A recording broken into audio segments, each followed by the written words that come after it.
ধ্বংসস্তূপের শহর, চারপাশে ছড়িয়ে আছে ভয়, ক্ষুধা আর হারানোর গল্প। তাঁবুর ভেতর গুটিসুটি মেরে বসে থাকা মুখগুলো, কারো চোখে পানি, কারো চোখে এখনো আতঙ্ক।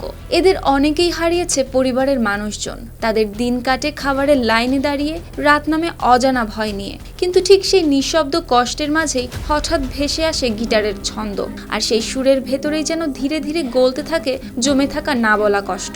গাজার এই অস্থায়ী শিবিরে শুরু হয়েছে এমনই ভিন্ন উদ্যোগ। অস্ত্র নয়, সঙ্গীত দিয়েই চলছে শিশুদের বাঁচানোর থেরাপি।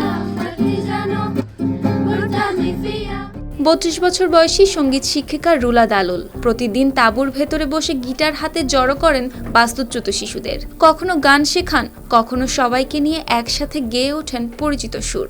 দেখা যায় একটি ছোট্ট শিশু মনোযোগ দিয়ে তাকিয়ে আছে গিটারের তারে, কেউ হাততালি দিচ্ছে, কেউ আবার গলা মিলিয়ে গান ধরছে, আর ছোট্ট তাঁবু ভরে উঠছে একসাথে গাওয়া কণ্ঠে। রুলা দালুলের ভাষায় এই উদ্যোগের লক্ষ্য গত 2 বছর ধরে চলা যুদ্ধের ধাক্কা থেকে তাদের কিছুটা হলেও সেরে উঠতে সাহায্য করা। তিনি মনে করেন সঙ্গীত এক ধরনের থেরাপি, যেখানে শিশুরা কিছুক্ষণের জন্য হলেও ভুলে থাকতে পারে চারপাশের কষ্ট। রুলা আরও জানান, যুদ্ধের সময় এই শিশুদের ছিল না কোনো স্কুল বা খেলার জায়গা।